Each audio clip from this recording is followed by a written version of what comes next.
Bíblia diz que a língua carrega poder de vida e de morte. E muito daquilo que é poderoso debaixo dos céus, Deus estabeleceu a partir de uma dinâmica que a gente vê quando fala. A salvação, ela acontece quando ouvimos e somos alcançados pela loucura da pregação. Ou seja, alguém falando sobre o Evangelho alcança o coração de alguém que está disponível. E quando essa pessoa crê e confessa com a sua boca, existe salvação. Em Gênesis vemos tudo o que acontece acontecendo e tudo que existe existindo a partir do poder que saiu da boca de Deus. Quando o Filho de Deus é enviado à terra, ele poderia ter vindo como qualquer outra coisa, mas ele veio como o Verbo encarnado. Existe tanto poder na palavra e existe algo que Deus ele guarda, ele zela, ele respeita, que é a sua própria palavra. Tem um momento que a Bíblia diz: por não ter ninguém superior a si por jurar, jurou por si mesmo. Ou seja, Deus não só é a palavra, Ele não só se relaciona através da palavra, Ele não só envia o seu Filho como a palavra encarnada, como Ele estabelece tudo que estabeleceu a partir da dinâmica criativa que acontece pelas palavras que saem da sua própria boca. Então a gente precisa entender que aquilo que sai da nossa boca tem uma grande responsabilidade na construção da nossa história e do nosso futuro. Alguém está comigo? Diga amém.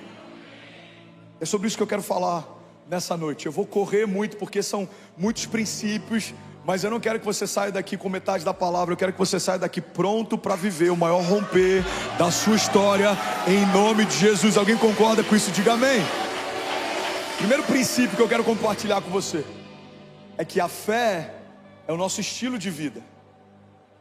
A fé é o estilo de vida da igreja de Jesus. A fé não é um item acessório. A fé não é algo que a gente visita.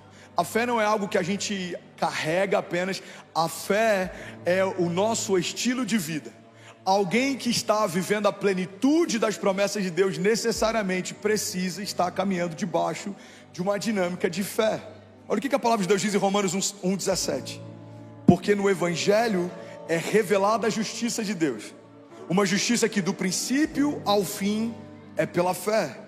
Como está escrito: o justo viverá pela fé. Agora, sabe o que é interessante? A gente pega um termo tão poderoso como esse e a gente diminui ele, a gente apequena ele, para usar esse termo só nos momentos em que a gente está passando algum tipo de dificuldade ou perrengue.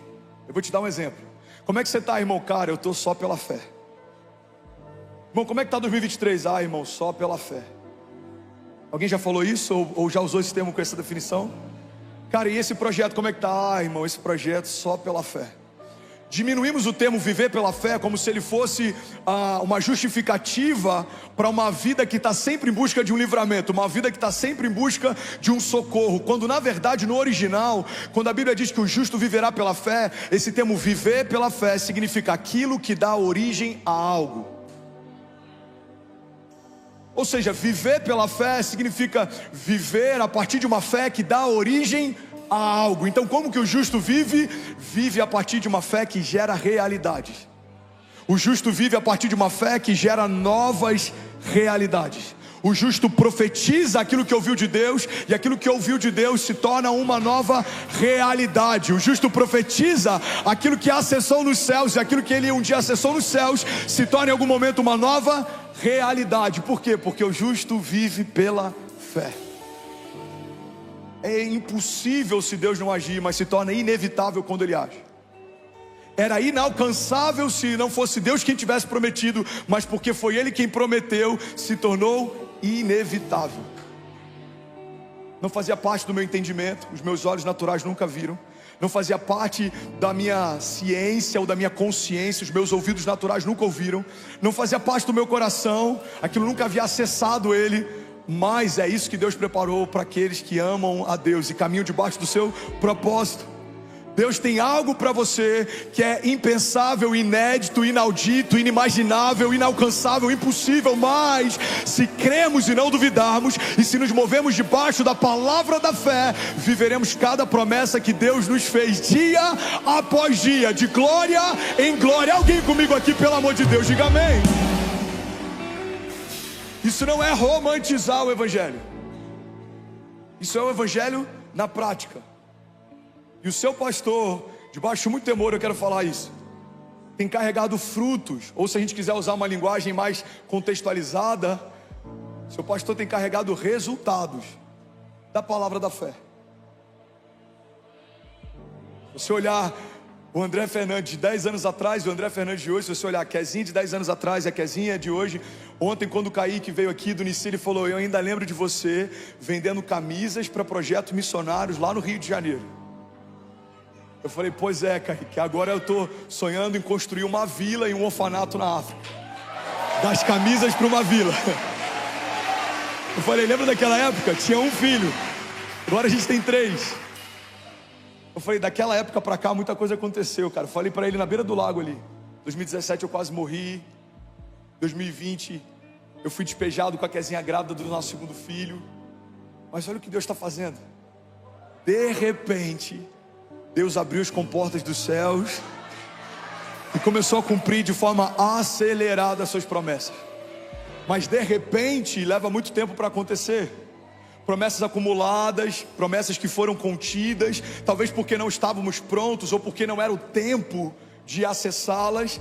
Quando você está no tempo perfeito de Deus, vivendo a vontade de Deus, e Deus diz: haja, não há impedimento, não há palavra contrária, não há arma forjada contra você que vai te impedir de acessar aquilo que Deus já preparou para você. Alguém crê nisso? Pelo amor de Deus, levante as mãos e declare com autoridade: diga: eu e a minha casa viveremos pela fé. Diga: romperemos em fé e viveremos milagres todos os dias para a glória de Deus. Se você crê nisso, irmão, você pode dar um brado de liberdade no teu lugar. Aleluia, aleluia, aleluia. Então muito do que a gente vive hoje já foi uma palavra liberada um dia. E eu amo essa dinâmica criativa de Deus, porque a parte mais fácil sempre fica para a gente. Deus é tão zeloso que Ele sempre confia a parte fácil para a criação e a parte impossível para o Criador. Porque o que é mais fácil? Crer no que eu ouvi e profetizar o que eu ouvi, ou tornar realidade aquilo que foi profetizado?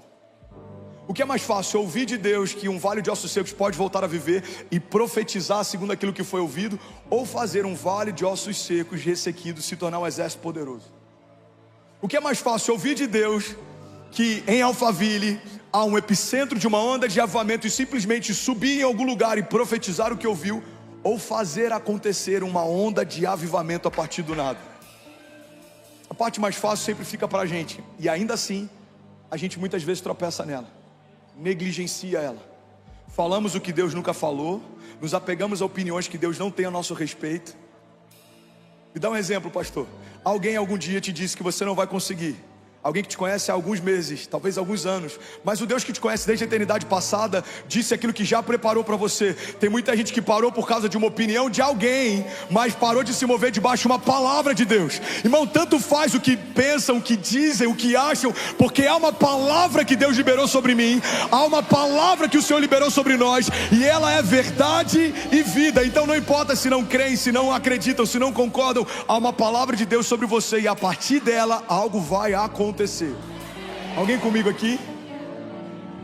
Eu lembro quando a gente fez o primeiro culto em Miami, eu pisei naquele palco, eu falei: primeiro culto oficial da Lagoinha Miami. Mas eu já preguei nesse púlpito várias vezes antes desse dia chegar.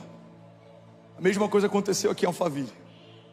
Eu lembro quando eu falei: em 7 dias a gente vai usar aquele novo auditório. Muitos consideraram loucura, mas não é porque eu tenho uma visão sobrenatural ou uma gestão além do comum, não é nada sobre mim, é sobre um nível de confiança a partir de uma palavra que eu ouvi. Guarda isso aqui, deixa eu abrir um parênteses. Você está feliz ainda? Diga amém. Quando a gente olha para a história de Davi, muita gente acha que a ursa e os leões que Davi enfrentou foram uma escola de combate de Davi, e por isso, quando ele enfrenta o gigante, ele já estava preparado. Mas se eu acredito que a ursa e os leões foram uma escola de combate de Davi, eu acredito que o que fez Davi vencer o gigante não foi o sobrenatural de Deus, mas foi a sua capacidade de luta. Logo, qualquer bom lutador poderia ter feito o que Davi fez. Mas não é sobre isso que a fé está falando, não é sobre isso que a palavra está falando. A palavra está dizendo não que Davi era um especialista em batalhas, a palavra está dizendo que o Davi se tornou um especialista em dependência de Deus. Quando o leão se apresentou, ele precisou aprender a depender de Deus. Quando uma ursa se apresentou, ele precisou aprender a depender de Deus. Então, quando um gigante se apresenta, Davi já era especialista em depender de Deus. Por isso ele fala: quem é esse homem sem aliança que afronta o exército do Deus vivo? Eu vou na força do Senhor contra ele. Irmão, pega isso aqui em nome de Jesus. Caminhar debaixo da dinâmica criativa da fé usa a mesma dinâmica, é a mesma propriedade. Quanto mais aprendemos a confiar e depender, mais estamos firmados e convictos de que aquilo que ouvimos de Deus vai acontecer. Então as pessoas vão dizer: cara, o que esse cara está vendo que ninguém viu? Ele está vendo algo que Deus mostrou. O que esse cara está ouvindo que ninguém ouviu? Ele está ouvindo algo que Deus falou. É por isso que é impossível você convencer alguém que viu ou ouviu algo de Deus a não fazer aquilo que Deus disse ou mostrou, porque você já viu pronto.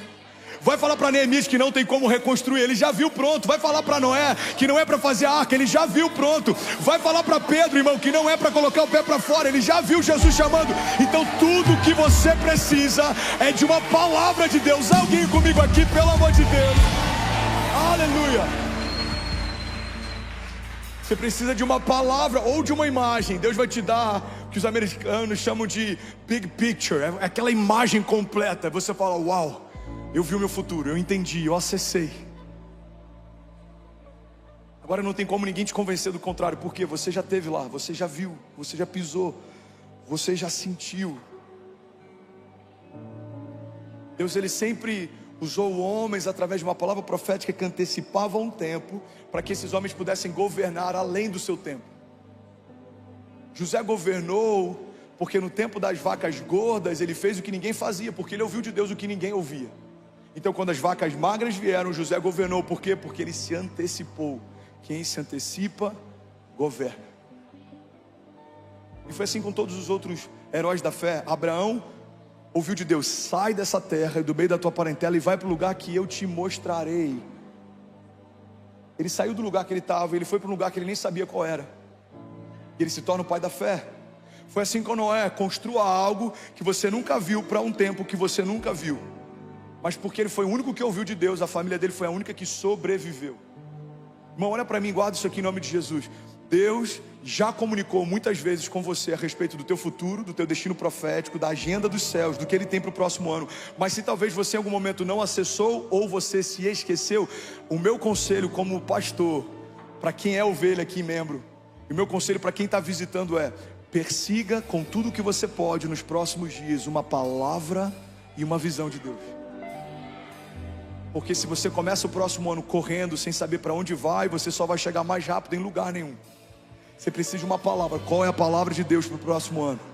Persiga, clame, jejue. A gente vai ter uma semana da virada. Eu, se fosse você, porque eu vou estar aqui, eu viria todos os dias clamando para que Deus me reposicione. Deus, me reposiciona na tua agenda. Qual porta não é para eu entrar? Qual porta que é para eu acessar com ousadia? Quais são os caminhos? Quais não são? Qual é a tua ideia? Qual não é? O que é uma ideia dos céus? O que é uma ideia minha? O que é a vontade de Deus? O que é uma vontade minha? Me mostra, me modela, me alinha, para que eu não perca tempo correndo e dando voltas no deserto. Eu não quero depender de 10 anos para viver aquilo que o Senhor preparou para o próximo ano. Eu quero tudo que o Senhor tem para mim. Eu quero plenitude das tuas promessas. Eu e a minha casa te serviremos todos os dias. Nós romperemos em fé, veremos a tua mão nos dando livramentos, veremos as tuas boas obras durante janeiro, fevereiro, março, abril, maio, junho, julho, agosto, setembro, outubro, novembro e dezembro do próximo ano, do início ao fim. E alguém crê nisso, pelo amor de Deus?